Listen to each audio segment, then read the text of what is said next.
मध्ये जर हे बंद झालं तर पुन्हा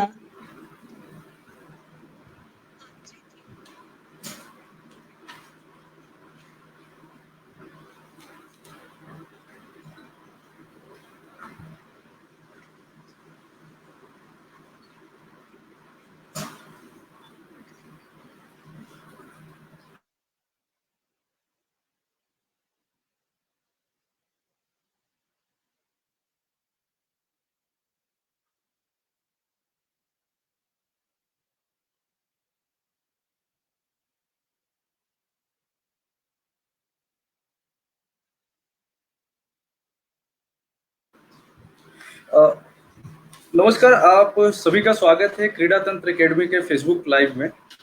पेरेंटिंग मंत्र विद क्रीड़ा तंत्र फेसबुक लाइव सीरीज का हमने आयोजन किया था और आज उसके चौथे एपिसोड में हम लोग पहुंच चुके हैं। आज का विषय है बाल संगोपन, art of nurturing, child nurturing. जब हमने इस विषय को लेकर पहले चर्चा किया था तब हमें ज्ञात नहीं था कि आज मदर डे है, लेकिन एक ये बहुत बढ़िया संयोग है कि मदर डे के ऊपर ही हमें ये विषय का चयन हुआ था। तो आज इस कार्यक्रम में हम बाल संगोपन विषय पे चर्चा करेंगे।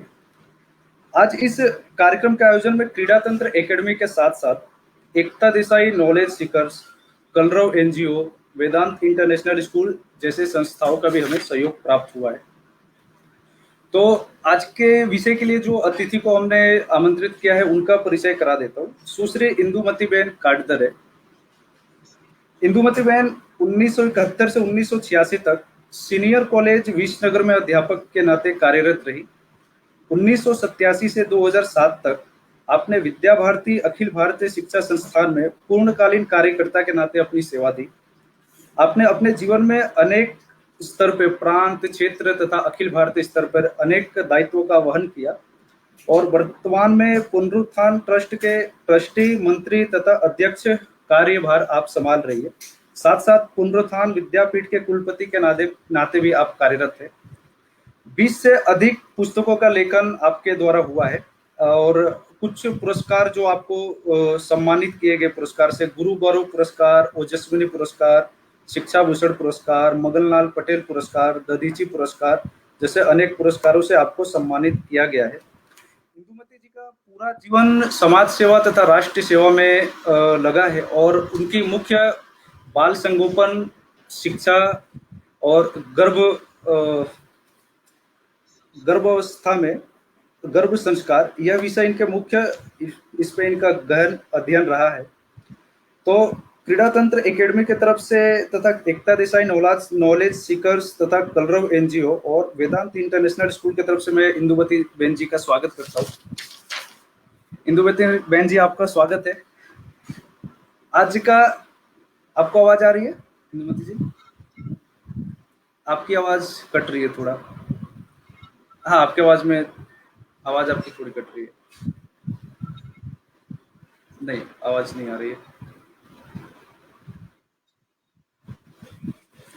कुछ एक बार वहां से देखिए, आवाज आपकी कट रही है।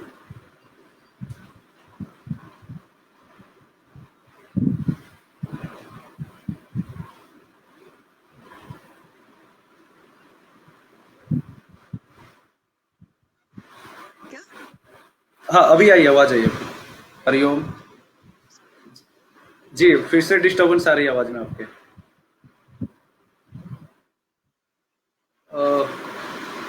आवाज नहीं आ रही इंदुमती? नहीं। हाँ, अभी आई थी बीच में आवाज। हाँ, अभी भी प्रॉब्लम आ रही है, एक बार देखिए जरा। इंदुमती बहन जी के साथ संपर्क थोड़ा टूट गया है, फिर से कनेक्ट करने का ट्राई करते हैं हम लोग।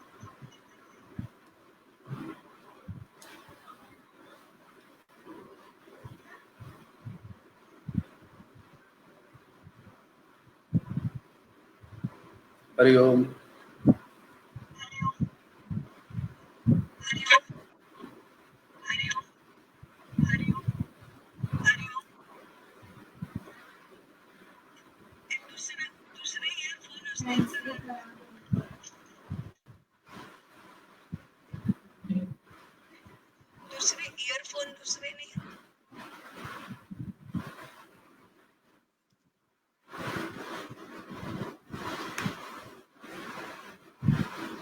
हरिओम।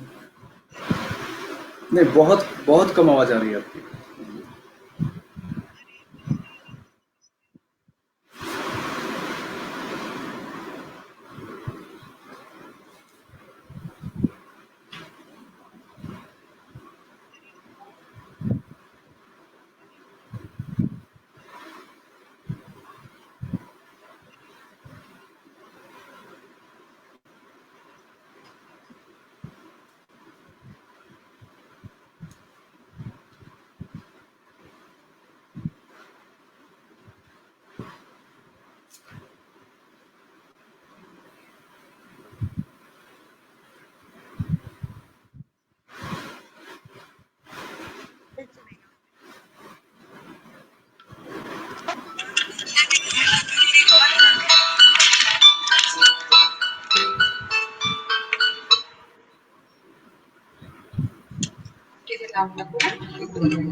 हरिओम। हरिओम, हरिओम। परफेक्ट। हाँ, हरिओम। आवाज आ रही हाँ, है। हाँ, बस ठीक। ओके। जी जी जी। तो आज का सेशन शुरू करते हैं इंदुमती जी। अ, हाँ जी, हाँ जी। सॉरी, जब हम लोग सॉरी जरा। हाँ, हाँ। जी जी। अ, जब ये आज का सेशन का जब हम लोग चर्चा विचार कर रहे थे, तो जी। इसका अभी तो शीर्षक है कि बाल संगोपन, लेकिन इसके पूर्व में विचार किया था गर्भ संस्कार के बारे में। तो जी। एक सज्जन का प्रश्न था कि गर्भ संस्कार पेरेंटिंग से रिलेटेड कैसे है। जैसे कि पेरेंटिंग तो तब हो सकता है अगर शिशु का जन्म हो गया, शिशु के जन्म के पहले ये विषय से कैसे मैच करता है गर्भ संस्कार। तो जरा आप इसको एक्सप्लेन करेंगे अन्य ये सवालों के पहले। ये परंतु आश्चर्यकारक बात ये है कि मनुष्य का जीवन जन्म से शुरू नहीं होता। मनुष्य का जीवन वो माँ के गर्भ में आता है, तब से शुरू होता है। और अधिजनन शास्त्र व्यक्ति के जन्म के संबंधित शास्त्र जो आचार्य भाषा में साइंस कहा जाता है, उस शास्त्र का नाम है अधिजनन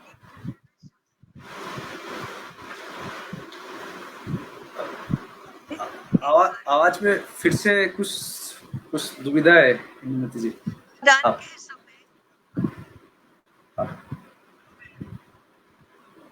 अभी भी voice is not clear, voice clear नहीं आ रहा है। दर्शक भी कमेंट में बता रहे हैं।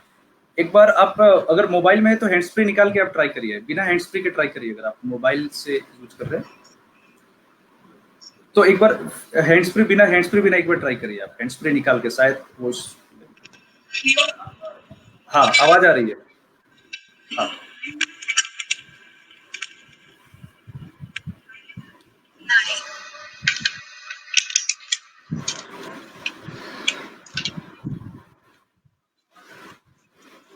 हरिओम। हरिओम। हरिओम। नहीं आवाज। हरिओम। हरिओम। हरिओम। आपको मेरी आवाज आ रही है ना अनुमति जी? त्याच्याशिवाय पण नाही आहे. मी एक मिनिट दुसऱ्याने ट्राय करते. हा फोनने एक 2 सेकंड. सॉरी यार.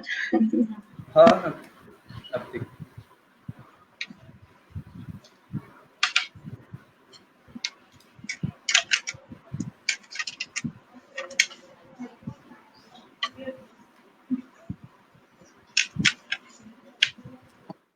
हरिओम। हाँ, आवाज हरिओम। आ रही है आपके। जी जी आ जी, रही है। आ रही चलो। आवाज आ रही है। जी जी।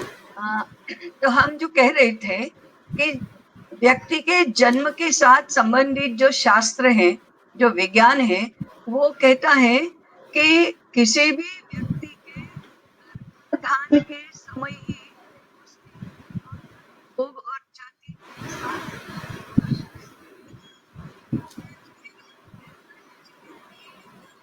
सुख भोगेगा और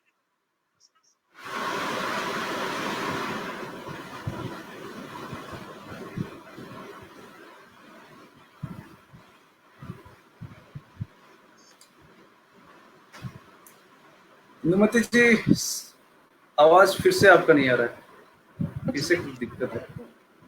नहीं, बीच बीच में तुरंत आता है आवाज, फिर एकदम आवाज चला जा रहा है बार बार।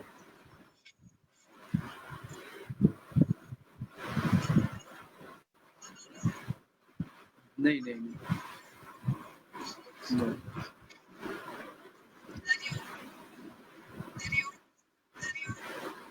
नहीं नहीं नहीं, नहीं।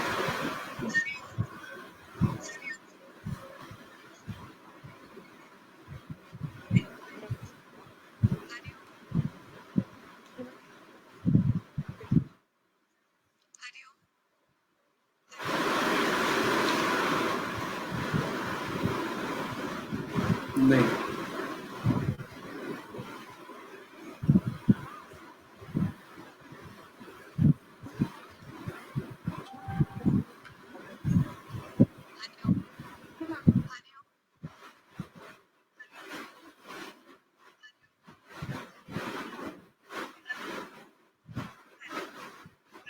नहीं, नहीं आ रहा आवाज।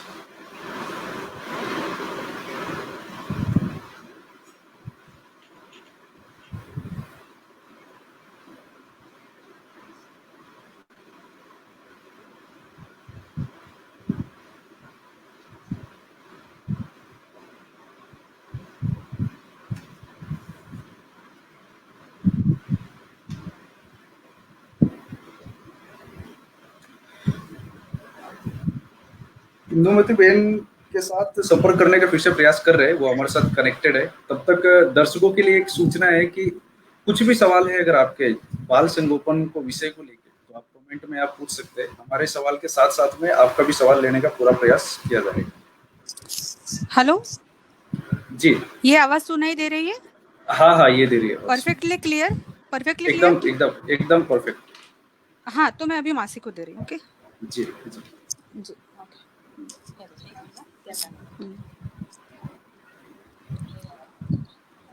आपका वीडियो ऑफ है इंदुमती जी। हाँ, इस वीडियो ऑफ वीडियो है। Of, video of. हाँ हाँ हाँ, वीडियो एकदम। वीडियो तो हाँ, हो गया जी, हो हाँ, गया। Thank God. हाँ जी, थैंक गॉड। हाँ जी, ठीक है। Should I continue? Yes yes, मैं शुरू करती हूँ। हाँ, जी तो अभी हमारी बात चल रही थी कि जन्म के बाद बाल संगोपन और जन्म से पहले के गर्भ संस्कार, इन दोनों में क्या संबंध है?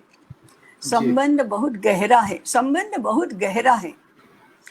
बालक के जन्म के साथ संबंधित जो शास्त्र हैं उसको अधिजनन शास्त्र कहते हैं। भारत में इस शास्त्र का बहुत विकास हुआ है। आज हमें उसका बहुत परिचय नहीं है, परंतु ये शास्त्र बहुत प्रगत अवस्था में भारत में रहा है। अब ये शास्त्र कहता है, मैं साइंस की बात कर रही हूँ, ये साइंस कहता है कि बालक गर्भ में आता है, उस गर्भाधान के समय ही उसके पूरे आयुष्य का सुख दुख क्या झेलना पड़ेगा, उसका आयु कितनी होगी, उसका स्वभाव कैसा होगा, ये सब तय हो जाता है। इतना उसका पूरे जीवन पर निर्णायक प्रभाव है।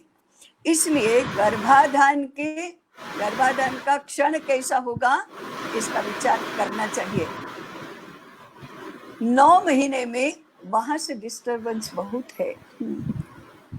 वहां यदि आप बंद कर दें तो माने बहुत डिस्टरबेंस है वहां से। गर्भावस्था के 9 महीने के दरमियान उसके ऊपर पूरे संस्कार होते हैं, उसका चरित्र निर्माण होता है। माने वो बालक कैसा बनेगा, उसका पूरा आधार, पूरा नींव उसकी गर्भावस्था में तय हो जाती है। चरित्र निर्माण का यह बहुत बड़ा महत्वपूर्ण समय है। इसलिए गर्भ संस्कार और गर्भावस्था के दौरान उसकी सुरक्षा, उसकी संभाल और उसके ऊपर संस्कार, इसका इतना महत्व है। जन्म के बाद तो हम उसका संगोपन शुरू करते हैं, लेकिन जन्म से पूर्व इसके पूरे जीवन की नींव तैयार हो जाती है। इसलिए गर्भ संस्कार का महत्व है। विषय तो बहुत बड़ा है, लेकिन मैंने बहुत संक्षेप में आपको 2 बातें बताई है। इसी विषय के साथ जुड़े एक कथा भी हम सुनते हैं अभिमन्यु का, किस तरह से गर्भ के दौरान चक्रव्यूह भेदना सीखा। तो लेकिन कुछ वर्ष पहले तक साइंस ने उसको चुनौती दिया, लेकिन आज साइंस ने भी प्रमाणित किया जो आप बता रही है शास्त्र के अनुसार। प्रश्न आगे बढ़े तो इंदु जी जी मैं इसके विषय में एक आधुनिक काल की अमेरिका की कथा सुनाती हूँ। हम लोगों को बहुत ये हो गया है कि साइंस चुनौती देता है। ये साइंस तो पाश्चात्य लोग चुनौती देते हैं, मानते नहीं है इसके। मैं अमेरिका का उदाहरण देती हूँ। एक अमेरिकन पति पत्नी एकदम युवा, शिक्षित, सुसंस्कृत, बहुत अच्छे सज्जन ऐसे थे। उनके घर में बालक का जन्म हुआ तो वो एकदम नीग्रो जैसा, काला और ऐसे खड़े बाल वाला और ऐसा था। अब ये अमेरिकन तो गोरे होते हैं, ऊंचे होते हैं, ऐसे होते हैं। उनके घर में ऐसे काले निग्रो जैसे बालक का जन्म कैसे हुआ? तो दोनों को बड़ा प्रश्न था। अब ये तो सौभाग्य की बात थी कि पति को पत्नी के चरित्र पर शक नहीं हुआ, लेकिन ये डॉक्टर के पास गए, कहीं पर भी कोई उनको इसका समाधान नहीं मिला। डॉक्टर ने कहा, वो मनोविज्ञान का जानकार था, उसने कहा मुझे घर ले चलो। घर ले गए तो बेडरूम में ले चलो। बेडरूम में इसका उत्तर मिला। क्या था? जहां ये गर्भवती माता 9 महीने तक रोज सोती थी, उसके ठीक सामने की दीवार पर लाइफ साइज रॉबर्ट पेले का चित्र था। रॉबर्ट पेले दक्षिण अमेरिका का नीग्रो है और फुटबॉल का बहुत बड़ा विश्वविख्यात खिलाड़ी है। ये दोनों फुटबॉल के शौकीन थे और रॉबर्ट पेले के फैन थे, तो उन्होंने उसका चित्र रखा था। ये माता रोज सुबह उठती थी तो पहले ही दर्शन रॉबर्ट पेले के होते थे। इसका बालक पर प्रभाव पड़ा। वो बालक नीग्रो का रूप रंग लेकर जन्मा। इसलिए अमेरिका हो या भारत हो, प्राचीन काल हो या अर्वाचीन काल हो, ये साइंस है, ये जेनेटिक साइंस है, होता ही है। केवल रूप रंग नहीं तो स्वभाव पर भी परिणाम होता है। जी यानी इन बातों को काफी ताकत मिलती है आजकल जो प्रमाणित हो रहे हैं। जैसे हम कहते थे पहले, जो बहनों ने गर्भ धारण किया है वो अच्छे अच्छे पुस्तकें पढ़ना या आसपास में अच्छे बिल्कुल चरित्र वाले फोटो लगाना भगवानों के। बिल्कुल वास्तव में आज इसका बहुत प्रचार करने की आवश्यकता है, क्योंकि आजकल के पढ़े लिखे युवक युवती इसकी ओर ध्यान ही नहीं देते, क्योंकि उनको कोई बताता नहीं है। उनका भी दोष नहीं है, लेकिन उनको बताया ही नहीं जाता है कि ये कितना बड़ा भाग्य है, कितनी बड़ी जिम्मेदारी है और कितनी बड़ी संभावना है। जी आगे बढ़ते हैं। इंदुमती जी, आपने बात किया आजकल के अभिवाह की, आजकल के जो नवविवाहित युवक युवतियां हैं, तो एक नई प्रथा बन रही है एक बालक की। गांव में तो फिर भी ठीक है, स्थिति सामान्य लगती है, लेकिन जब हम विचार करते हैं शहरों का, तो एक ये प्रथा बनती जा रही है एक बालक की। तो इसको आप किस तरह से देखते हैं? आप प्रैक्टिकली भी सोचो, जो एक ही बालक है उसे भाई क्या होता है, बहन क्या होता है, इसका अनुभव ही नहीं है। तो हम कहते हैं भरत जैसा भाई और लवकुश जैसे भाई और भाई बहन, रक्षाबंधन और भाई दूज, इसका क्या महत्व रहेगा? पता ही नहीं, शेयरिंग नहीं है। उसको माने अनुभव के लिए भी शेयरिंग चाहिए, वो शेयरिंग नहीं है। चीजों का शेयरिंग नहीं है। दोनों मिलकर कैसे जिया जाता है वो मालूम नहीं है। दूसरी पीढ़ी में चाचा, मामा, बुआ, मौसी कोई नहीं है। फिर मामा का लड़का भाई, चाचा का लड़का भाई, ये तो संकल्पना ही मालूम नहीं उनको। और जीवन में किसके ऊपर भरोसा करेंगे? अपना कहने लायक कौन रहेगा? किसके साथ खेलेंगे, किसके साथ झगड़ा करेंगे, किसके साथ सुख दुख बांटेंगे? हमारा कोई परिवार ही नहीं है, कुटुंब ही नहीं है। इसलिए प्रैक्टिकली, साइकोलॉजिकली, सोशियली, कल्चरली अकेला बालक अच्छा नहीं है। उसका अपना जीवन इतना असुरक्षित हो जाता है क्योंकि उसको अपना ध्यान अपना स्वयं ही रखना है। न उसके लिए केयर करने वाला कोई है, न उसे किसी की केयर करना चाहिए, ऐसा कभी लगता है।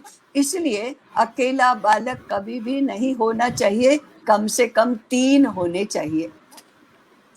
जी लेकिन इंदुमती जी, अगर आपने जो विचार बताया, तो आजकल पढ़े जी। लिखे समाज में ऐसा कहा जाता है कि पढ़े लिखे जो है वो एक बच्चा करे वो शिक्षित होने का प्रमाण माना जा रहा है, और अगर 2-3 बच्चे करना वो अशिक्षित होने का प्रमाण बताया जाता है। और उसका वो लोग तर्क भी देते हैं, जैसे कि हम शहर में कैसे भरण पोषण कर सकते हैं, हम 2-3 बच्चे का जीवन सामान्य रखे, इससे अच्छा एक बच्चे का जीवन हम अधिक बेहतर बनाए। तो इन सब तर्कों का जवाब क्या हो सकता है? ऐसा है, ये बहुत ही बड़ा अविचार है। जीवन की ओर, कुटुंब की ओर, जगत की ओर देखने का सही दृष्टिकोण नहीं है। हम क्या चाहते हैं? हम मानसिक सुरक्षा चाहते हैं, प्रेम चाहते हैं, सुसंस्कृत जीवन चाहते हैं, सुरक्षित, मानसिक रूप से सुरक्षित जीवन चाहते हैं, कल्चर चाहते हैं, या भौतिक वस्तुएं चाहते हैं, या हम चाहते क्या हैं? अकेलापन चाहते हैं या सबके साथ रहना चाहते हैं? मुझे लगता है कि आजकल के जो शिक्षित लोग हैं उन्होंने जीवन के बारे में कुछ भी नहीं सीखा है। जीवन का प्लानिंग क्या होता है इसके बारे में कोई विचार करना उनको सिखाता ही नहीं है। मैं उनका दोष नहीं मानती हूँ, उनको ये नहीं सिखाने वाले एक उनके विद्यालय और दूसरे उनके माता पिता, उन्होंने कभी इनको जीवन को कैसे देखना चाहिए ये सिखाया ही नहीं है। इसलिए अकेला होना, एक होना, ये मानसिक दृष्टि से बहुत ही असुरक्षितपना है। और कल्चरली हम सुसभ्य, सुसंस्कृत, प्रेम पूर्ण, आत्मीयता पूर्ण समाज ही नहीं बना रहे हैं।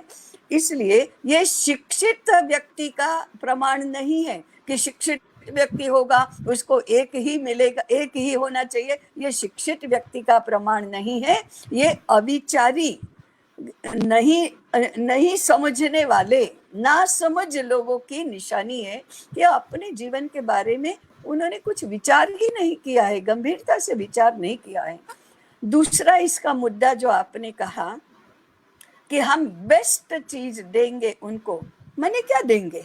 बेस्ट क्या है? बहुत सारे खिलौने, बहुत सारे ड्रेसेस, 1,00,000-1.5 लाख रुपए की फीस वाला स्कूल, यही बेस्ट है?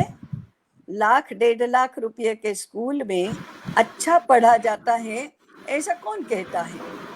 वही ना समझ लोग कहते हैं 1 2 3 4 1 2 3 4 ABCD अ आ ई या कुछ रहीम्स, इसके लिए क्या 1.5 लाख रुपया देना चाहिए? 1 लाख रुपया देना चाहिए? ये तो कमाना और पैसे फेंक देना। तो ये जीवन के बारे में जो बहुत नासमझ है, ऐसे लोग इस प्रकार का आर्ग्यूमेंट करते हैं। फिर वो उनका आगे का जीवन कैसा होता है उनको मालूम ही नहीं, सुख क्या होता है उनको मालूम ही नहीं, आनंद क्या होता है उनको मालूम ही नहीं, प्रेम क्या होता है उनको मालूम ही नहीं, दूसरों के लिए जीना क्या होता है, साथ मिलकर कम चीजों में भी बहुत मजे से रहना क्या होता है, मालूम ही नहीं। फिर मैं कहूंगी हर प्रश्न के उत्तर में अंतिम वाक्य मेरा यही होगा, हमने उनको कभी सिखाया ही नहीं, बड़ों ने उनको बताया ही नहीं जीवन क्या होता है, कैसे जिया जाता है।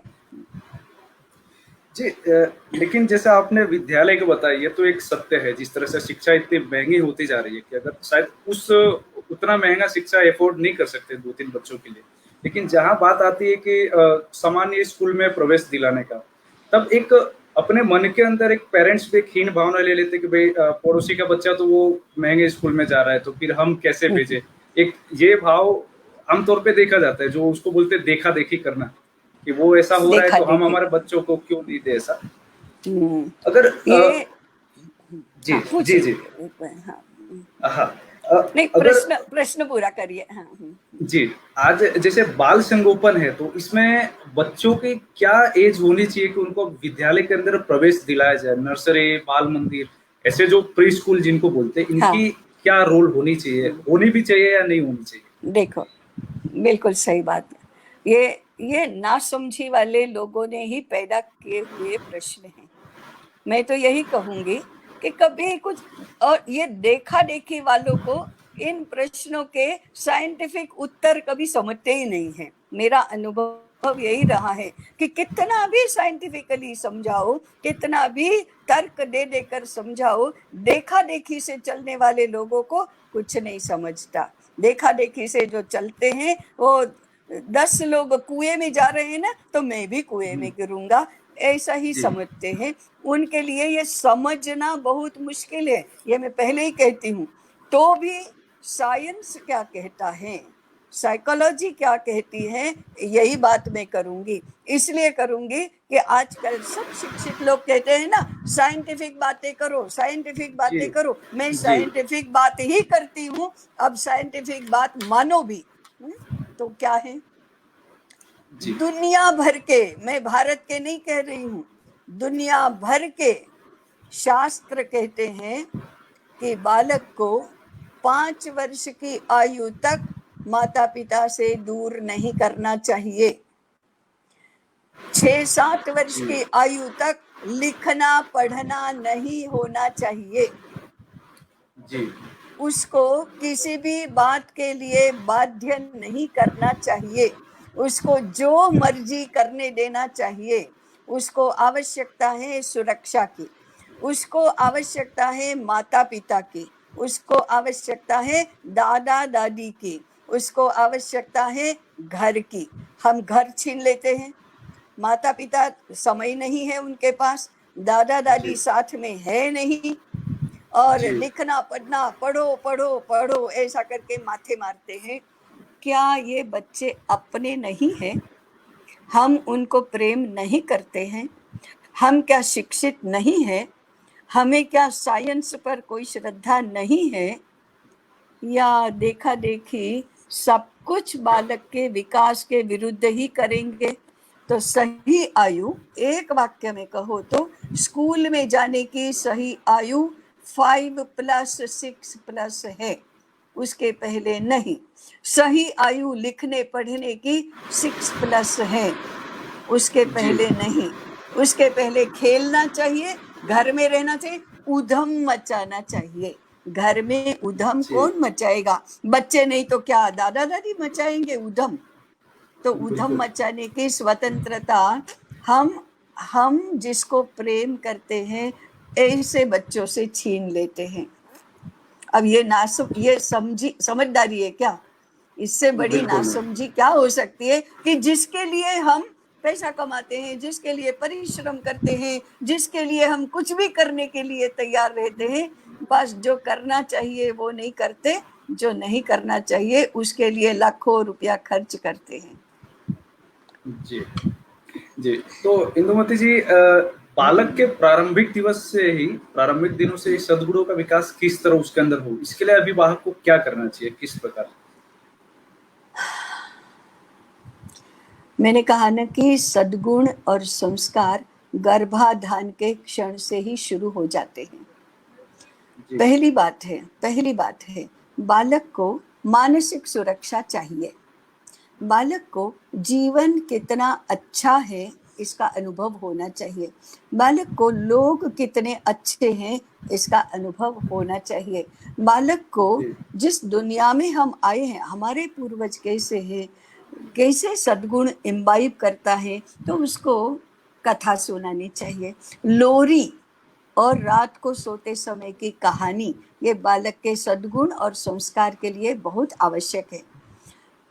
अभी रामायण चल रही है टीवी में, जी तो तो रामायण की ही एक मैंने एक लोरी सुनी थी। सीता माता वाल्मीकि के आश्रम में लवकुश को सुलाते समय लोरी गा रही है, और लोरी में क्या कह रही है? अरे तुम्हारे पूर्वज कितने महान थे, भगीरथ राजा तुम्हारे एक पूर्वज, जिन्होंने पूरा जीवन तपस्या करके पृथ्वी के लोगों का उद्धार करने के लिए स्वर्ग से गंगा को पृथ्वी पर लाया। तुम्हारे दूसरे पूर्वज रघु, जिन्होंने इतना दान किया कि रघुवंश नाम पड़ गया। तुम्हारे दादाजी दशरथ वचन पालन के लिए प्राण गंवाए। तुम्हारे पिता ने अपने पिता के वचन के लिए वनवास में गए और रावण का हनन किया। ऐसे लोगों का कुल तुम्हें आगे बढ़ाना है। तुमको मैं प्रतिज्ञा करवाती हूँ कि ऐसे लोगों का तुम आगे बढ़ाओ। ऐसे होते हैं संस्कार, ऐसे होते हैं। लेकिन आजकल आईटी एक्सपर्ट बन जाते हैं, इंजीनियर बन जाते हैं, डॉक्टर बन जाते हैं, लोरी गाने का कहाँ समय है? तो लोरी आती नहीं, आती है तो समय नहीं है। फिर हम सीडी लाते हैं लोरी की। किसी ने कहीं ऐसे भाषण में सुना है कि लोरी चाहिए, तो वो सीडी ले आते हैं, पैसा तो है, लोरी सीडी। तो सीडी से संस्कार नहीं आते, क्योंकि माँ की आवाज और माँ का हृदय चाहिए ना। संगीत नहीं चाहिए। लता मंगेशकर की सीडी से संस्कार नहीं होते, कैसा भी वाद्य नहीं हो, या माँ की आवाज से संस्कार होते हैं, माँ के हृदय से संस्कार होते हैं। तो लोरी संस्कारों का बड़ा खजाना है, कहानी संस्कारों का बड़ा खजाना है। बालकों के साथ बात करना संस्कारों के लिए आवश्यक है। उनको सारे अच्छे कामों में साथ में रखना संस्कारों के लिए आवश्यक है। पहले ऐसा होता था, दरवाजे पर कोई भिक्षुक या ब्राह्मण आता था भिक्षा मांगने के लिए, तो घर की माता छोटे बालक को साथ में ले जाती थी, उससे दिलवाती थी, तो देने का संस्कार हुआ। पक्षियों के लिए पानी, वो घर में सारे रहती थी परबड़ी, पानी बच्चों को कहती थी पानी डालो। तुलसी माता, पत्ता मत तोड़ो, तुलसी माता से बात करो, शाम हो गई पत्ते मत तोड़ो, अब ये पेड़ सो रहे हैं। तो पशु पक्षी प्राणी सबके साथ नाता जोड़ो। संस्कार ऐसे होते हैं, सद्गुणों का विकास ऐसे होता है। जी इंदुमती जी, अगर बाल के विकास में देखा जाए, बालक के विकास में, तो सबसे बड़ा रोल माता का रहता है। और शायद अगर ऐसा कहा जाए तो शिवाजी छत्रपति महाराज अगर नहीं होते, अगर जीजाबाई का उनके ऊपर हाथ नहीं होता या फिर उनके योगदान नहीं होता। लेकिन आजकल एक ट्रेंड, आजकल स्थिति कैसी होगी, तो बहनें भी अभी वर्किंग लाइफ उनकी होने लगी, वो भी प्रोफेशनल होने लगी। तो ऐसे में उनका एक प्रश्न रहता है कि अगर हम बाहर निकल के पुरुषों का काम कर सकते हैं, तो फिर पुरुष बालकों का पोषण क्यों नहीं कर सकते? उनका एक ये प्रश्न रहता है। मेरा एक सीधा प्रश्न है, आजकल महिलाएं पुरुषों के सारे काम कर सकती है, उन्होंने सिद्ध कर दिया। अब बालकों को क्यों संगोपन नहीं कर सकते? पुरुष ऐसा पूछते हैं ना, बालकों को जन्म भी क्यों नहीं दे सकते? फिर पुरुष वो तुरंत कहेंगे अरे ऐसा कैसे होगा, तो फिर उसका भी ऐसा ही है, ऐसा कैसे होगा? वो नहीं हो सकता। स्त्री को और पुरुष को भगवान ने कुछ ऐसे विशेष गुण दिए हैं। जैसे हमको बहुत दुख होता है ना, तो हम कहते हैं ओ माँ, ऐसा बोलते हैं। लेकिन कहीं से ऐसा जोर से भयजनक ऐसा कोई दृश्य, ओ बाप रे, ऐसा बोलते हैं। क्यों? वो तुरंत अंदर हमारे मालूम है कि माँ रक्षा कब करती है और पिताजी रक्षा कब करते हैं। तो ये अब दोनों में कौन छोटा कौन बड़ा नहीं है, लेकिन ओ माँ ऐसा कहना और ओ बाप रे ऐसा कहना, इसमें कोई बड़ा या छोटा थोड़े हो जाता है। परंतु अपने अपने स्वाभाविक गुण हैं, वो बालक भी जानता है, हम भी जानते हैं। किसी ने हमको पढ़ाया क्या? नहीं। तो ऐसे ही बालकों को संस्कार देना, बालकों का संगोपन करना, ये माँ की विशेषता है, पिता की नहीं है। इसके सामने 5 वर्ष का हो गया तो फिर आगे के 10 वर्ष उसका जो चरित्र का गठन करना है, उसको अनुशासन सिखाना है, उसको नियम पालन सिखाना है, उसमें कड़ाई करने की जरूरत होगी, तो फिर वो माँ का काम नहीं है, वो पिता का काम है। पिता का उस काम, समय जी। फिर कोई ये नहीं कहेगा कि पिता कर सकता है तो माँ क्यों नहीं कर सकती। अरे नहीं कर सकती।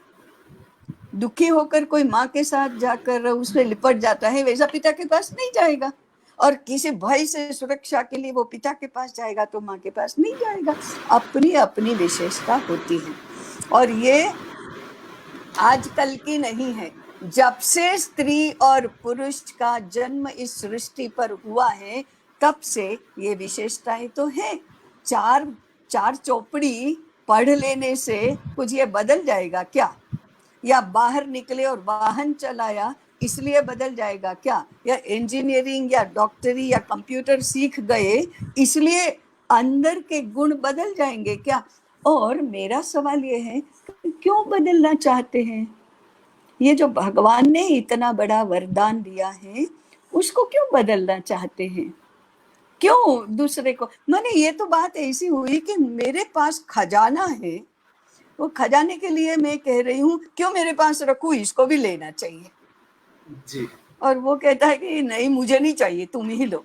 जो अच्छी बात है उसको हम बहुत नाचीज समझते हैं, कम महत्वपूर्ण समझते हैं और उसमें बात करते हैं। इसलिए मैंने पहले कहा था कि जीवन को देखना कैसे, समझना कैसे, ये सिखाया ही नहीं, तो फिर ऐसी बातें हो जाती हैं। जी, अब एक हमारे एकेडमी के द्वारा एक बच्चों के क्या व्यवहार है, इस पे एक हमने एक छोटा सर्वे किया था।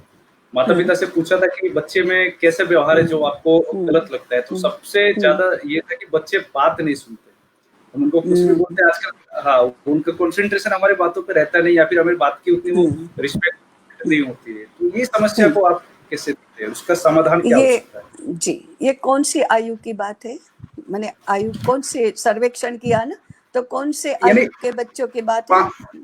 5 से 15, 5 से 15, 5 वर्ष से लेके, हाँ, जो स्कूल में जाना शुरू हो चुके हैं, शुरू किया तब से। हाँ हाँ। अब इसका बहुत बड़ा शास्त्र है और बहुत ही मूल्यवान है। 5 से 15 वर्ष की आयु के आप 2 भाग करिए, 5 से 10 वर्ष और 10 से 15 वर्ष।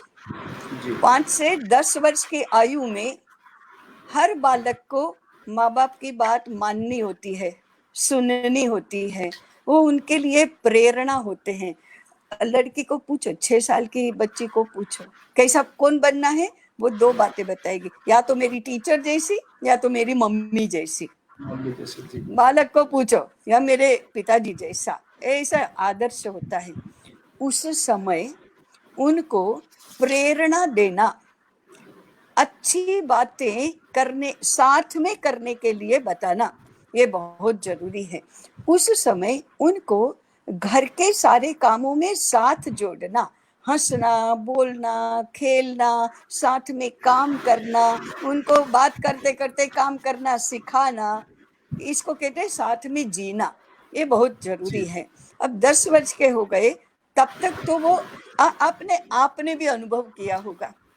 अगर मैं स्कूल की बात करूं तो 4थी कक्षा के बच्चे, उदाहरण के लिए लो, 4थी 5वीं कक्षा के बच्चे, उनको यदि टीचर ने कहा कि जाओ लाइब्रेरी में जाकर मैंने कुछ पुस्तकें निकाल कर रखी है, ले आओ, तो एक को कहा तो 4 भागेंगे, मैं ले आता हूँ। जी जी। ऐसे ही घर में कुछ काम बताओ तो अब तो एक ही होता है, नहीं तो मैं करता हूँ, ऐसा करेंगे। जी।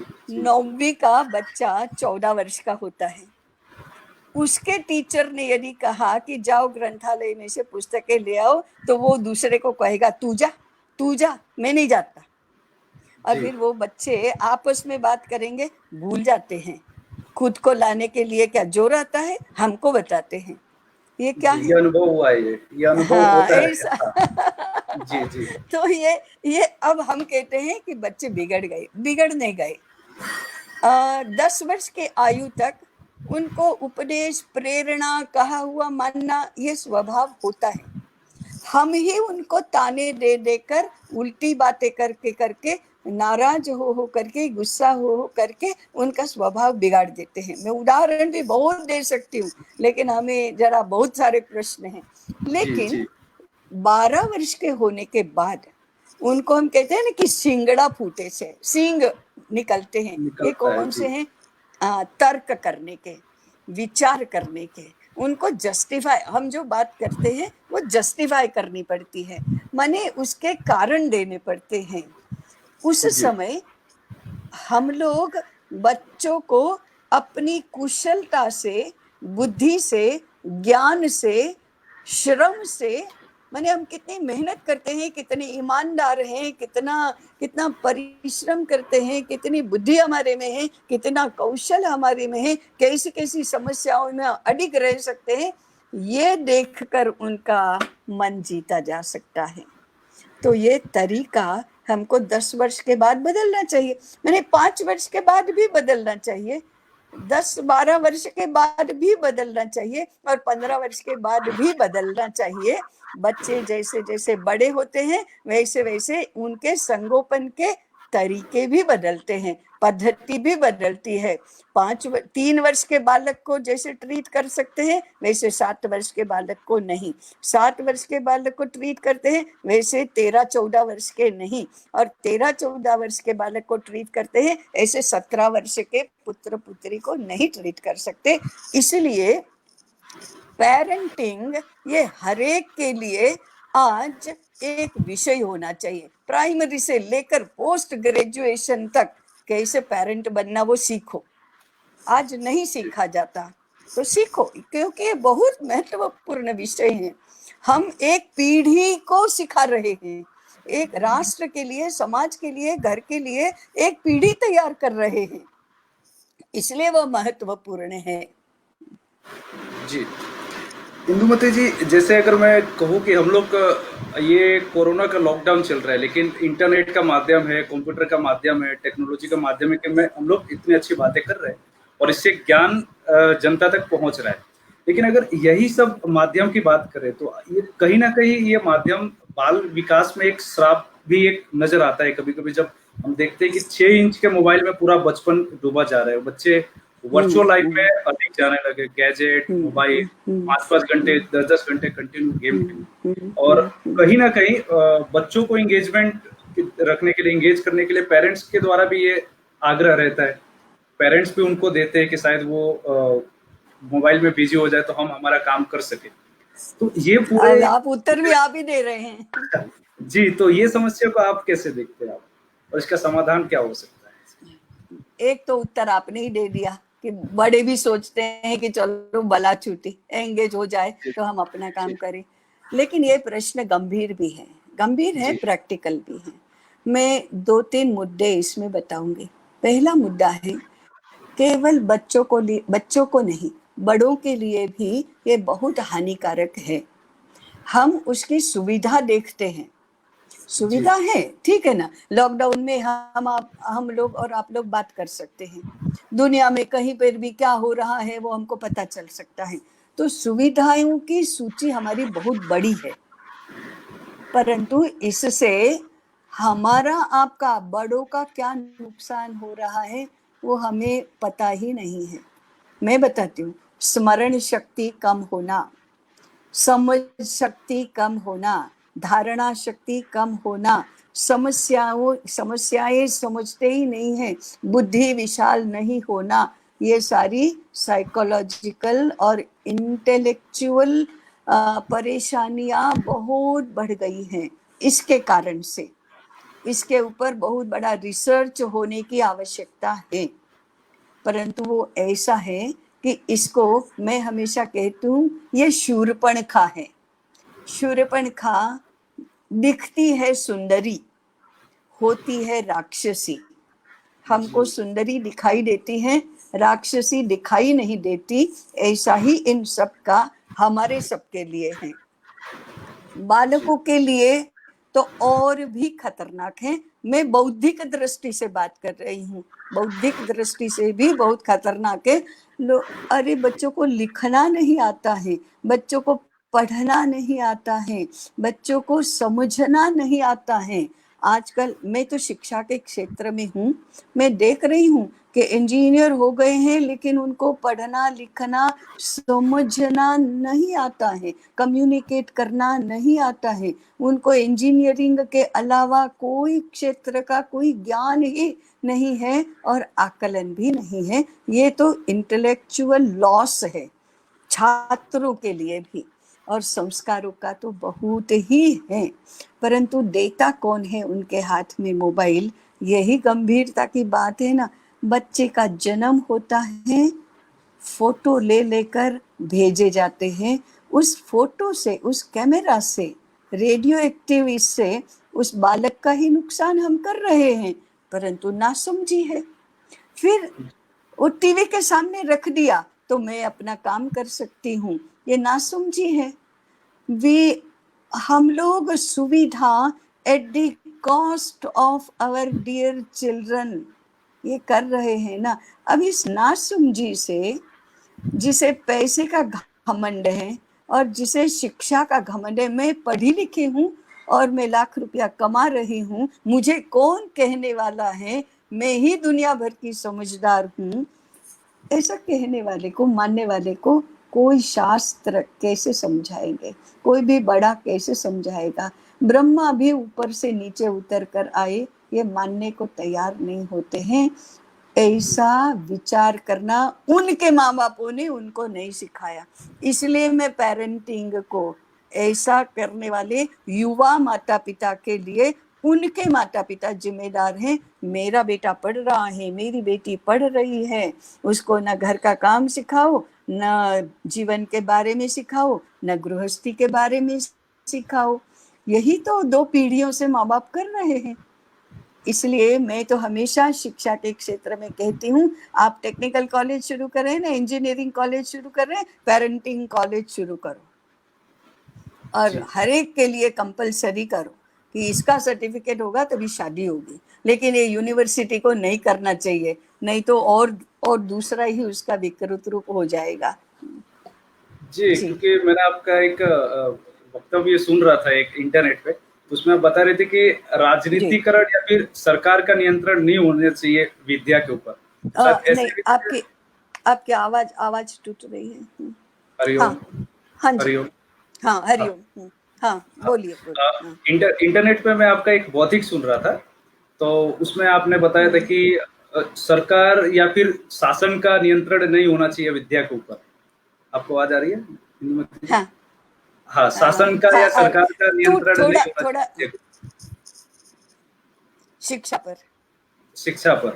तो आपकी आवाज, हाँ शिक्षा, जी आ रही है आपको आवाज? हाँ, तो ऐसे शिक्षा पे तो बिल्कुल नहीं होना चाहिए। टूट रही है। हरिओम। टूट रही है आवाज। हाँ मेरी आ रही है ना, मेरी आ रही है ना? आपकी आवाज आ रही है। हरिओम। हरिओम। हाँ, आपकी आ रही है आवाज। हाँ मेरी आ रही है। ठीक। हाँ, तो मैं आपका प्रश्न थोड़ा समझ गई। मैं आपका प्रश्न मैं दोहराती हूँ, फिर बताओ कि मैंने ठीक समझा कि नहीं। जी। मैं सब बौद्धिक में सुन रहा था कि शासन का नियंत्रण शिक्षा पर नहीं होना चाहिए, तो फिर वो ऐसे कैसे शिक्षा चलेगी? यही आपका प्रश्न है? जी जी जी, बिल्कुल यही प्रश्न। हाँ ठीक है। देखो, आज कोई इसको मानेगा नहीं, परंतु आप शिक्षा का इतिहास देखेंगे तो वेद काल से लेकर 18वीं शताब्दी तक भारत में कभी भी शिक्षा शासन के नियंत्रण में नहीं रही। ईस्ट इंडिया कंपनी का शासन था, उस शासन में भी शिक्षा तो स्वतंत्र ही थी। पहली बार 19वीं शताब्दी में ईस्ट इंडिया कंपनी की सरकार में डिपार्टमेंट ऑफ पब्लिक इंस्ट्रक्शन बना और तब से शिक्षा सरकार में गई है। ये कब बात है? राउंड अबाउट 1835 और 39 में, I am not sure about the exact year, परंतु 19वीं शताब्दी के मध्यकाल में वह ईस्ट इंडिया कंपनी के शासन में गई, नियंत्रण में गई, और तब से लेकर आज तक भारत स्वतंत्र हो गया तो भी वह सरकार के ही अधीन है। इसलिए ये तो केवल 200 वर्षों का भी प्रश्न नहीं है, उसके पहले हजारों वर्षों तक शिक्षा तो स्वतंत्र थी ही। अब हम ये कह सकते कि हमारे पास मॉडल नहीं है, मॉडल है, कैसे वो स्वतंत्र रहेगी उसका, उसके लिए ठीक स्ट्रेटेजी और प्लानिंग चाहिए। रातों रात तो व्यवस्था नहीं बदल जाएगी, परंतु हम योजना करने लगेंगे।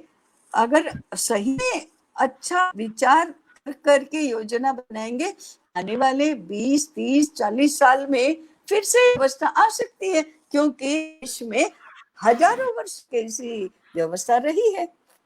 जी जी। इंदुमती जी, जैसे क्रीड़ा तंत्र के सेंटर पे मैं एज ए कोच भी जाता हूँ, तो एक चीज मैंने, आपको आवाज आ रही है? हरिओम हरिओम नहीं आ रही आवाज, टूट रहे। हाँ, हरिओम। हाँ हरिओम हाँ, हरिओम। बोलिए। आ रही है आवाज आपको? जी। हाँ। हाँ, जैसे मैंने पिछला एक प्रश्न किया था गैजेट को लेके कि किस तरह बच्चे गेम या फिर मोबाइल में बहुत ज्यादा इन्वॉल्व होने लगे। हरिओम। नहीं नहीं समझ में आ रहा। हरिओम, हरिओम तो समझ में आता है, अच्छा, लेकिन प्रश्न नहीं समझ में आता। हरिओम। अभी आवाज स्पष्ट आ रही है आपको? हाँ, अभी आ रही है आवाज? स्पष्ट नहीं आ रही, बीच बीच में शब्द सुनाई देते हैं। हरिओम हरिओम नहीं। हरिओम हम्म, हरिओम। एक मिनट रुकिए, मैं कुछ। नहीं। हरिओम हरिओम। ऐसा करो, मैं ही थोड़ा, नहीं नहीं नहीं नहीं, नहीं। हाँ जी जी, आप बताइए क्या बोल रहे थे आप? आप, हाँ बताइए बताइए। हरिओम। मैं ये बता रही थी कि अगर वहां से हाँ वहां, नहीं नहीं, जी वहां से टूट रही है तो मैं ही थोड़ा बोल लूं, तब तक आप जी प्रयास करिए कि जी जी कैसे जुड़ सकते हैं। हाँ जी जी जी, उसके हाँ। बाद मैं प्रश्न तो ले लूंगा। ये थी, नहीं नहीं सुनाई दे रहा। तो मैं ये कह रही थी कि पेरेंटिंग वाला विषय है, वो छोटे बड़े सभी के लिए बहुत महत्वपूर्ण है। और पेरेंटिंग ये आजकल हम केवल छोटे बच्चों के संदर्भ में बोलते हैं, आज के या 10 वर्ष, ऐसा नहीं है। पेरेंटिंग का विषय गर्भ में बालक आता है तब से शुरू होता है, रादर उससे भी पहले से शुरू होता है, और ये बालक बड़ा होते होते जब उसकी शादी होती है और उसके घर में बालक होता है तब पूरा होता है। ये एक पीढ़ी की शिक्षा है, और इसका महत्व है, भारत का महत्व ये है कि हम पूरी एक पीढ़ी का निर्माण कर रहे हैं। ये हम कहते हैं नई पीढ़ी, नई पीढ़ी, ये पीढ़ी कहाँ घर में निर्माण होती है। और एक पीढ़ी क्या होती है, गर्भावस्था से लेकर उनके घर में बालक का जन्म हो, ये एक पीढ़ी है। और ऐसी से हमारा वंश बनता है।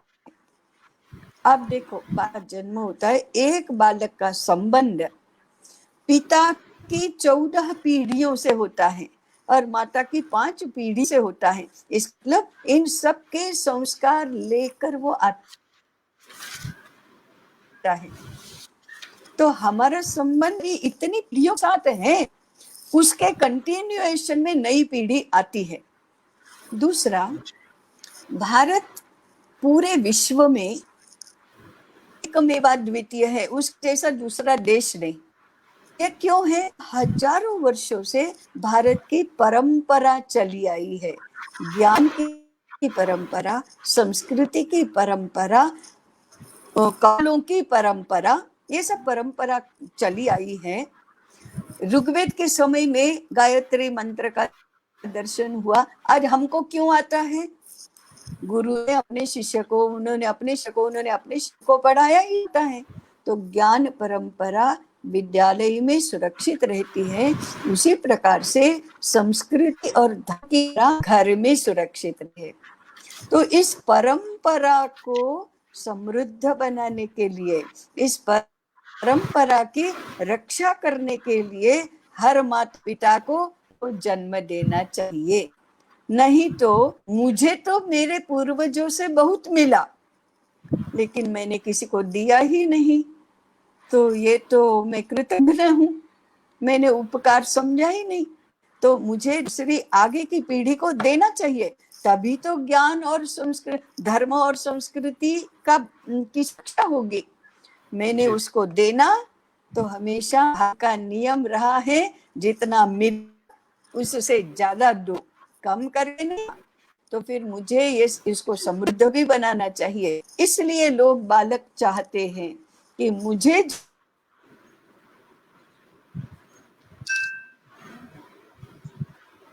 नई पीढ़ी को देने के लिए। क्या हुआ? हाँ चालू आ सुनाई रही है दे आपकी रहा आवाज। है? जी जी जी। हरिओम हरिओम, हरिओम आ रही है आपकी आवाज आ रही है। हरिओम। हाँ आपकी अरे आवाज आ रही है। गौरी, गौरी, हरिओम, आ रही है आपकी आवाज आ रही है। इंदुमती जी। गौरी।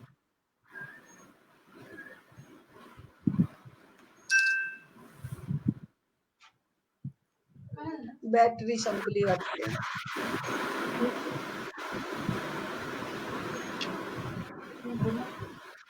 एक सेकंड. आपकी आवाज आ रही है इंदुमती जी। त्याच्यामध्ये तुम्ही ऐकू येते का? एक सेकंड दुसरा इयरफोन नाही ना, ते लावून ट्राय करा. मी बॅटरी बाहेर आहे लावून इथे लावून, तो पण दोन्ही बरोबर नाही होणार.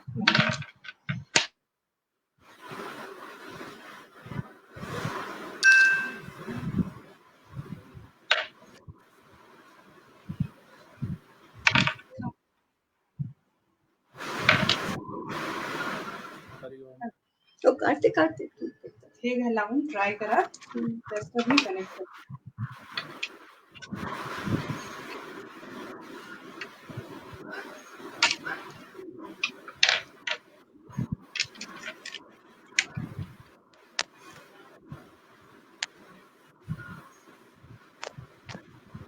हरिओम।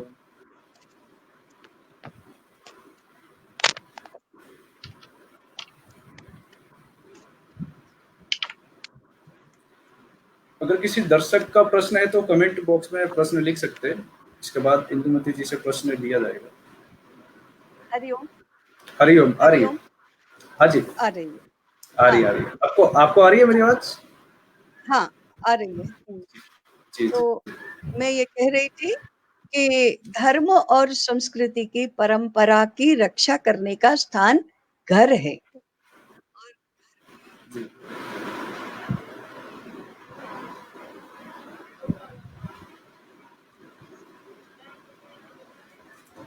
आवाज इंदुमती जी आवाज नहीं आ रही आपकी।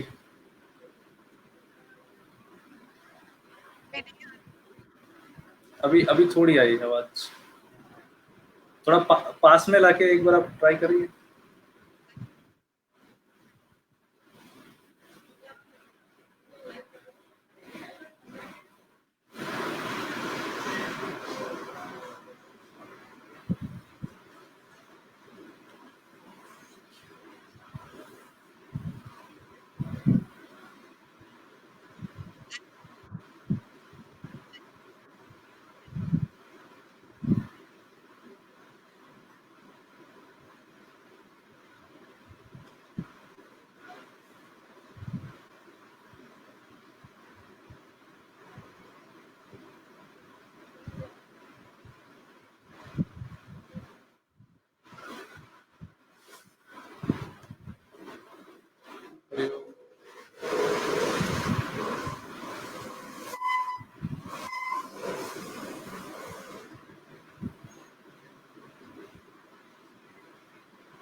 हरिओम।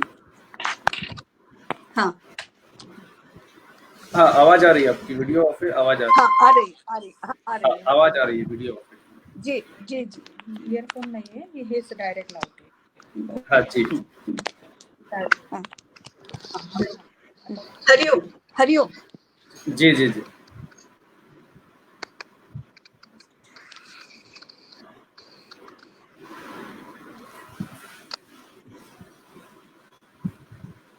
Okay okay, okay. आ रही है, जी। आवाज आ रही है? हाँ, हाँ आवाज आ रही है ठीक है, आपकी। हाँ ठीक है, शुरू करते हैं हम। जी। ठीक। हाँ तो आ, मैं बात कर रही थी कि परंपरा निभाने के लिए हमें घर को ही महत्वपूर्ण केंद्र मानना चाहिए। जी इसलिए मैं कहती हूँ कि ये पूरी पीढ़ी की शिक्षा है और इस पीढ़ी की शिक्षा के लिए हमारे यहाँ बहुत अच्छी व्यवस्था हमेशा से की गई है। और आप लोगों ने भी सुना होगा, इसका एक बहुत बड़ा शास्त्र बनाया गया और हर माता पिता ने अपने बालक के साथ कैसा व्यवहार करके इसकी पीढ़ी का निर्माण किया जाता है, इसके लिए आर्य चाणक्य ने एक सूत्र दिया, लालयेत पंचवर्षाणि। बालक 5 वर्ष का होता है तब तक लालन पालन करो, 10 वर्षाणि ताड़येत, आगे के 10 वर्ष उसका ताड़न करो माने मारो नहीं, परंतु जी नियम सिखाओ, संयम सिखाओ, अनुशासन सिखाओ, कठोर बनना सिखाओ, समस्या सुलझाना सिखाओ, परिश्रम करना सिखाओ, घर के सारे जी काम सिखाओ, जीवन के सारे क्षेत्रों में मुकाबला करना सिखाओ। और 15 वर्ष का होता है और 16 वर्ष की आयु में उसके साथ मित्र जैसा व्यवहार करो। उस समय क्या सिखाना है? तो 16 से 25 वर्ष की आयु में उसको गृहस्थाश्रम कैसे चलाना इसकी शिक्षा दो, अर्थार्जन कैसे करना इसकी शिक्षा दो, समाज का जी दायित्व कैसे निभाना इसकी शिक्षा दो, हम भारत देश के नागरिक हैं तो कैसे जीना ये सिखाओ। मैं केवल 1-2 छोटे उदाहरण देती हूँ, हमने समस्या क्या है।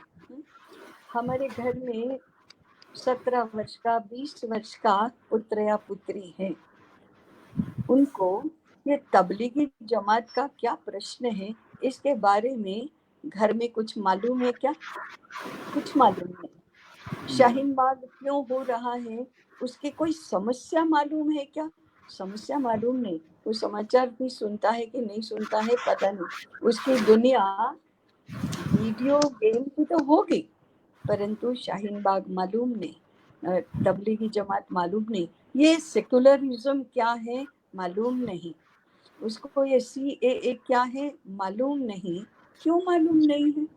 बुद्धि नहीं है क्या? है, परंतु देश के साथ समाज के साथ कोई संबंध ही नहीं है। मन अच्छा नहीं है, बुद्धि स्वकेंद्री है, दायित्व नहीं है, तो ये सिखाने की बातें हैं, बिना सिखाए नहीं आती और केवल भाषण सुन के भी नहीं आती, पुस्तकें पढ़ के भी नहीं आती।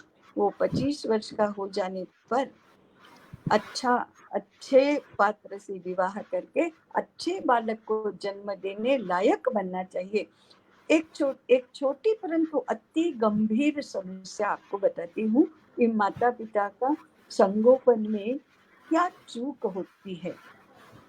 आज आजकल के जेनेटिक साइंस के रिसर्चर्स कहते हैं कि आजकल के युवक और युवतियों का फर्टिलिटी काउंट डेंजरसली गिर रहा है। इसका क्या अर्थ है? उनको बालक को जन्म देने की क्षमता ही नहीं है। आज कहते हैं ना एक ही चाहिए, लेकिन 2 जी चाहिए तो भी नहीं हो सकते, ऐसी स्थिति हो गई है, फर्टिलिटी काउंट नहीं है। दूसरा, इसकी समस्या क्या होती है पता है? ऐसे जन्म लेने वाले बालक जिनके माता पिता में का फर्टिलिटी काउंट कम है, उनके शारीरिक मानसिक दुर्बलता होती है। ये दुर्बलता क्या है? वो इम्यूनिटी कम है, वो जरा में इन्फेक्शन लग जाता है, मानसिक रूप से किसी बात की ना नहीं सुन सकते हैं, एक्साइटमेंट इतना है, टेंशन डिप्रेशन ये सब बहुत है। ऐसा क्यों होता है? क्योंकि माता पिता को समर्थ बालक को जन्म देने की क्षमता ही नहीं है, मानी युवक युवतियों में। क्यों होता है? आपको हंसी आएगी, 3 कारण बताते हैं, ये साइंटिस्ट बताते हैं। एक, आजकल की लड़कियां लड़कों जैसी और लड़के लड़कियों जैसा व्यवहार करने लगे हैं, वैसा बनना चाहते हैं।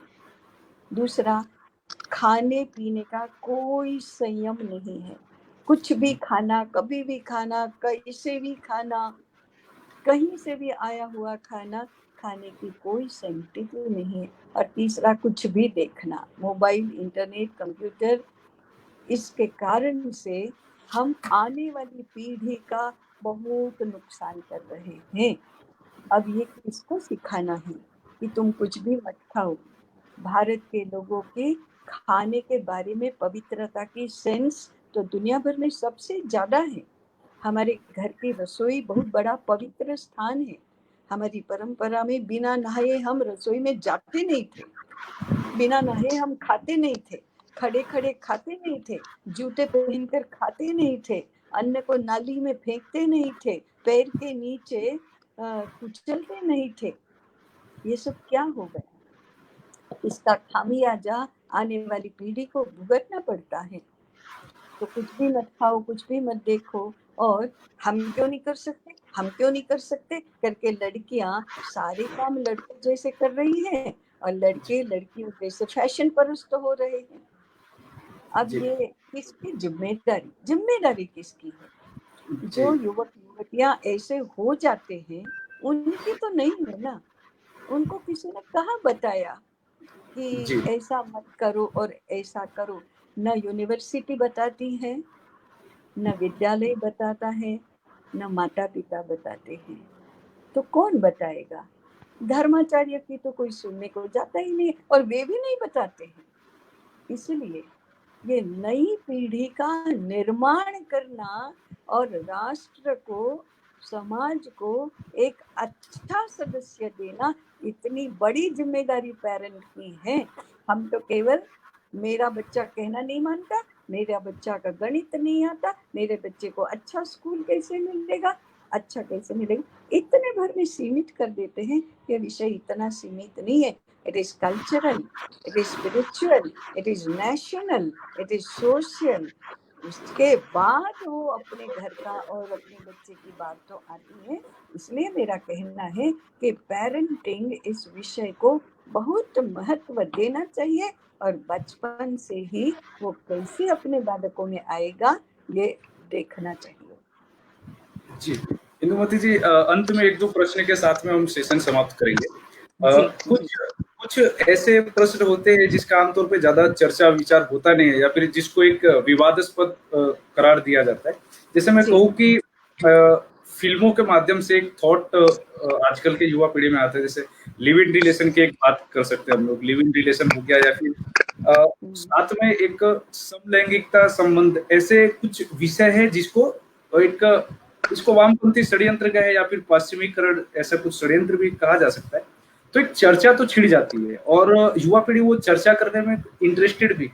अब माता पिता कैसे मर्यादा में रह के ये सब विषयों में जानकारी दे सकते हैं बच्चों को? सही बात। हाँ, ये दोनों बातें जो हैं वो 2 प्रकार की हैं। एक है कल्चरल सोशल, जेनेटिक बायोलॉजिकल, और दूसरी है एबनॉर्मल, जो समलैंगिकता वाली बात है वो एबनॉर्मल है। और ऐसा नहीं है कि ये आज ही जन्मा है प्रश्न, युगों से भारतीय समाज में हो या विश्व के समाज में हो, ये बातें रही हैं, नहीं रही ऐसा नहीं, लेकिन उनका सोशल सम्मान नहीं रहा है। जैसे वेश्याएं हमेशा से वेद काल से आज तक रही है, लेकिन उनका आज की तरह समाजीकरण नहीं हो गया, उसको इस तरह से व्यापक नहीं बनाया गया। तो समाज में ऐसे असाधारण, असामान्य बातें, माने जिसको कहेंगे एबनॉर्मल, एबनॉर्मल बातें रहती है, लेकिन उनको एबनॉर्मल मानना चाहिए, इट इज नॉट नॉर्मल। और नॉर्मल होना हर एक का काम है, एबनॉर्मल क्यों होंगे? वैसे वो व्यंढल नहीं होते क्या, नपुंसक होते ही है ना, तो वो क्या हर युवक चाहेगा क्या कि मैं क्यों ना हूँ वेंडर, ऐसे चाहेगा क्या? नहीं चाहेगा। ऐसे ही अच्छे घर का लड़का या लड़की समलैंगिक होना नहीं चाहेगा। वो केवल अमेरिका से आया इसलिए वो अधिकार बन जाता है क्या? तो ये तो एबनॉर्मल होने की बात है। लिविंग रिलेशनशिप वो एबनॉर्मल की बात नहीं है, वो स्वैराचारी होने की बात है। तो भारतीय समाज व्यवस्था को नहीं जाना, भारतीय परंपरा को नहीं जाना, संस्कृति को नहीं जाना, अच्छा किसको कहते हैं वो नहीं जाना, निष्ठा और निष्ठा क्या होती है, प्रेम क्या होता है वो नहीं जाना, तो फिर तो वो स्वैराचारी जब मन में आया, जिसके साथ मन में आया, जब जब तक मन में रहा उतना समय साथ में रह लेंगे, बाद में क्यों साथ में रहना है, ऐसा ही होगा। तो ये असंस्कृत बना है, मैंने इसको आधुनिक नहीं कहना चाहिए, इसको स्वैराचारी कहना चाहिए। और ये दूर कब होगा? युवक जो भी चर्चा करना चाहता है उसके साथ चर्चा करनी चाहिए। उसको ऐसी बातों में बात ही मत करो, मेरे साथ बात मत करो, ऐसा करके तो ये प्रश्न टलता नहीं है। लेकिन उसके साथ ये सारी गंभीरता से विचार करना चाहिए, चर्चा करनी चाहिए। मैं आपको बताऊं, पुनरुत्थान विद्यापीठ में इस विषय को बहुत महत्वपूर्ण विषय करके माना है, स्वीकार किया है, हमारी पूरी योजना है इसके बारे में। तो हम जब युवक युवतियों के साथ बात करते हैं तो वे गंभीरता से इसको सुनते हैं, समझने का प्रयास करते हैं। स्वैराचारी बनना क्या होता है और सुसंस्कृत बनना क्या होता है, इसके बारे में माँ बाप ने भी अपने बच्चों से चर्चा करनी चाहिए, शिक्षकों ने भी अपने छात्रों से चर्चा करनी चाहिए, डॉक्टरों ने अपने यहाँ आने वाले तरुण तरुणियों के साथ भी बात करनी चाहिए। शिक्षक, डॉक्टर और माता पिता तीनों ने मिलकर इस विषय पर अच्छी तरह से इंटरेक्शन करना चाहिए। हमारे यहाँ काम शिक्षा, जिसको सेक्स एजुकेशन बोलते हैं ना, सेक्स एजुकेशन हर एक युवक युवती को देना ही चाहिए, ऐसा हमारे शास्त्र कहते हैं। परंतु ये सरकार जिस प्रकार से देती है उस प्रकार से नहीं देना चाहिए, वो तो एकदम बेढब तरीका है, बिल्कुल गलत तरीका है। काम सूत्र में बताया है कि एक लड़की को सेक्स एजुकेशन कौन दे सकता है और एक लड़के को कौन दे सकता है। तो विवाह से पूर्व माता पिता ने इसकी व्यवस्था भी करनी चाहिए। अब मैं कौन किसको दे सकता है, कब दे सकता है, इसका बड़ा शास्त्र तो नहीं बताऊंगी, परंतु इसका महत्व समझकर इसकी व्यवस्था की गई है। हम तो देते ही नहीं, बात मत करो, टैबू ऐसा करके रखा, ये भी नहीं करना चाहिए। और स्वैराचार भी नहीं बनाना चाहिए इसको। जी। कुछ आजकल के युवा पीढ़ी के अंदर, बालकों के अंदर कुछ दानव प्रवृत्तियां ऐसा कहा जा सकता है, जैसे छेड़ना। आपको आवाज आ रही है इंदुमती जी? नहीं, वो आजकल की कौन सी संस्कृति कहा, समझ में नहीं आया। दानव प्रवृत्ति ऐसे दानव प्रवृत्ति, जी, जैसे किसी लड़की को छेड़ देना, या फिर वो जब मनोबल बढ़ते बढ़ते वो अंत में बलात्कार करने तक की हिम्मत लड़के के अंदर पनप जाती है, और इसके अंदर कोई अमीर गरीब का भेद या फिर जाति पंथ का भेद दिखता ही नहीं है, वो कोई भी श्रेणी के दिखाई देते हैं। तो ऐसे विकृत मानसिकता बालक की बन रही है, उसको आइडेंटिफाई कैसे कर सकते हैं और उसको बचपन से कैसे ये सब बातों से दूर रख सकते हैं? माता पिता को यदि बालक के साथ बात करने का समय है, बालक क्या कर रहा है उसका अवलोकन करना, ऑब्जर्वेशन करने की कुशलता है, तो तुरंत समझ में आता है। लड़की 2 पीढ़ी पूर्व कहते थे, लड़की चलती कैसे है, बोलती कैसे है, कपड़े कैसे पहनती है, आईने के सामने कितना देर खड़ी रहती है, क्या करती है, केवल उसकी एक हलचल से माँ को पता चल जाता है कि चल क्या रहा है। वही लड़के के संबंध में भी पता चल जाता है कि चल क्या रहा है। तिरछी नजर से देखा तो माँ बाप को पता चल जाता है। आजकल के माँ बाप को लड़के लड़कियों की ओर देखने की फुर्सत नहीं है। इसलिए ऐसा होता है। माता पिता की सुरक्षा नहीं रही तो वो ऐसे ही हो जाएंगे। दूसरा, हमारे यहाँ एक शास्त्र वचन है, कामातुराणाम न भयम न लज्जा। जिसके ऊपर ये सेक्स सवार हो जाता है उसको भय नहीं लगता, लज्जा भी नहीं आती, इसलिए उस समय कुछ नहीं होता।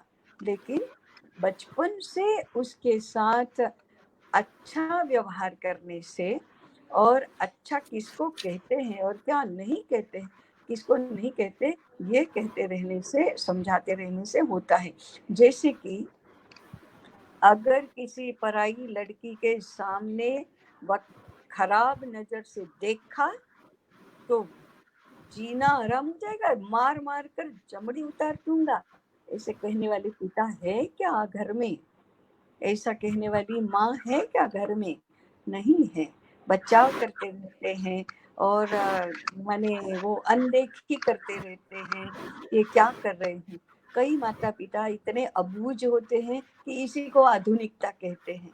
कई माता पिता ऐसे होते हैं कि हम तो पढ़े लिखे नहीं है और बेटा तो पढ़ लिख गया, उसको हम कैसे कह सकते हैं कुछ भी, ऐसे हीनता बोध वाले होते हैं। लेकिन माता पिता होने का और पढ़ने लिखने का कोई संबंध नहीं है, जीवन का अनुभव कितना है उसके आधार पर कहा जाता है। इसलिए ये प्रश्न निर्माण होते हैं, घर की सुरक्षा नहीं है इसलिए समाज असुरक्षित हो गया है, इतना एक वाक्य समिंग अप में हम कह सकते हैं। और दूसरा मुद्दा है, आप खाना व्यवस्थित नहीं करेंगे तो वृत्ति खराब होगी ही। जैसा अन्न वैसा मन। हम खाने की सुध ही नहीं है। गुजराती में कहते हैं ना, खाधानी है खबर पड़ती नहीं। हमको खाने की कोई सुध नहीं है तो फिर मन कैसे अच्छा बनेगा। इसलिए अच्छा खाना, और अच्छा खाने का बहुत बड़ा शास्त्र है, तो अच्छा खाना तो ठीक होगा। जी, अंतिम प्रश्न इंदुमती जी, अंतिम प्रश्न लेते उसके बाद ये सेशन समाप्त करेंगे। जैसे आपने भी कहा था कि एनआरसी क्या है, तबलीगी क्या है, सीएए क्या है, ये बच्चों को पता नहीं चलता है फिर। लेकिन अधिक प्रमाण में देखा गया तो आजकल जो टीनेजर्स है उनके अंदर एक रिबेल, एक बागी की भावना उत्पन्न होती है, वो बागीपन अधिक नजर आता है। सिर्फ सेकुलरिज्म की बात नहीं करें, लेकिन अपितु अपने जो प्राचीन मूल्यों है उसके बारे में भी बहुत क्वेश्चनिंग करते हैं, क्योंकि उनको सब चीज का प्रमाण चाहिए होता है।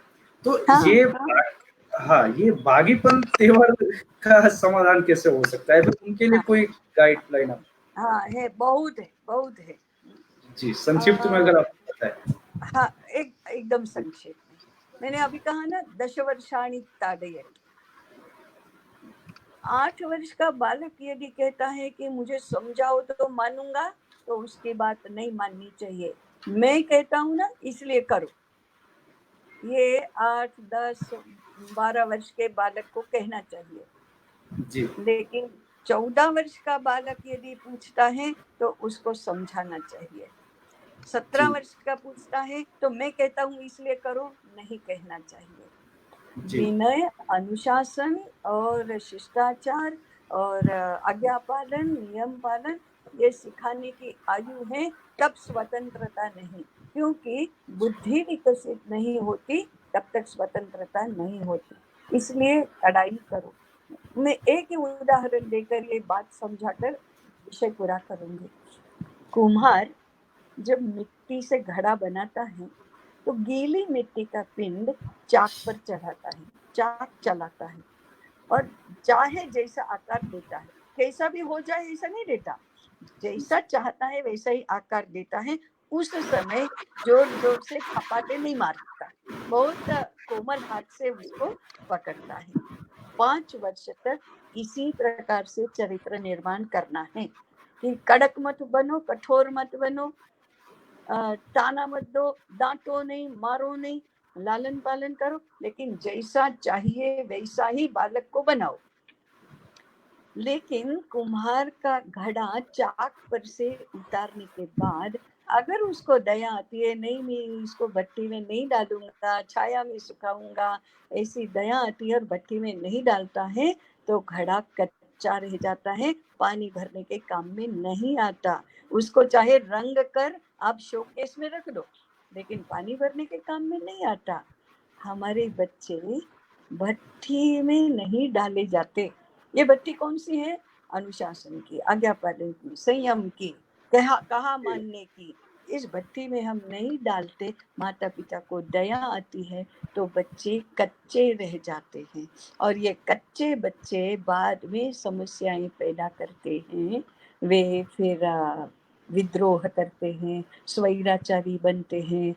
माँ आजकल आपने एक और भी ट्रेंड देखा होगा, हर बच्चे युवक युवती को लगता है हमारे माँ बाप को कुछ समझता नहीं। जी, आपसे 25-30 साल बड़े हैं, जीवन का अनुभव है, और हम कैसे नहीं समझता। ये क्यों होता है? भट्टी में नहीं डाले गए, इसलिए। तो माता पिता को ये भी सीखना पड़ेगा कि भट्टी में डाला तो जलता नहीं है, पकता है, और जब पकता है तो फिर समस्या नहीं रहती। फिर माता पिता कहते, अरे 16-17 वर्ष का पुत्र मेरे पास में है तो मुझे क्या चिंता है, 16-17 वर्ष की पुत्री मेरे साथ है, मुझे क्या चिंता है, ये तो मेरा एसेट है, मैंने उसको ऐसे बनाया है कि अब मैं गौरव के साथ कह सकता हूँ कि दुनिया में कहीं पर भी डालो ये पीछे नहीं हटेगा। लेकिन 15 वर्ष का होने तक माता पिता को लालन पालन भी आना चाहिए और भट्टी में डालना भी आना चाहिए। अब आपको समय नहीं है माता पिता को, तो कोई क्या कर सकता है। आपको 1 लाख 2 लाख 5 लाख कमाना है तो कमाओ, बच्चे को मत डालो भट्टी में, या मत करो लालन पालन, कोई क्या कर सकता है कि नहीं? ठीक है जी, बहुत बहुत धन्यवाद इंदुमती जी। आज के इस कार्यक्रम को सफल बनाने के लिए क्रीड़ा तंत्र एकेडमी प्राइवेट लिमिटेड के साथ एकता देसाई नॉलेज सीकर, कलरव एनजीओ तथा वेदांत इंटरनेशनल स्कूल का सहयोग रहा। तो मैं इन चारों संस्थानों की तरफ से आप हमारे निमंत्रण को स्वीकार करके हमारे फेसबुक लाइव में आपने पार्टिसिपेट किया, इसके लिए बहुत बहुत धन्यवाद। सही में अगर बहुत धैर्य से सुन लिया, इसलिए आप सबका भी बहुत बहुत धन्यवाद।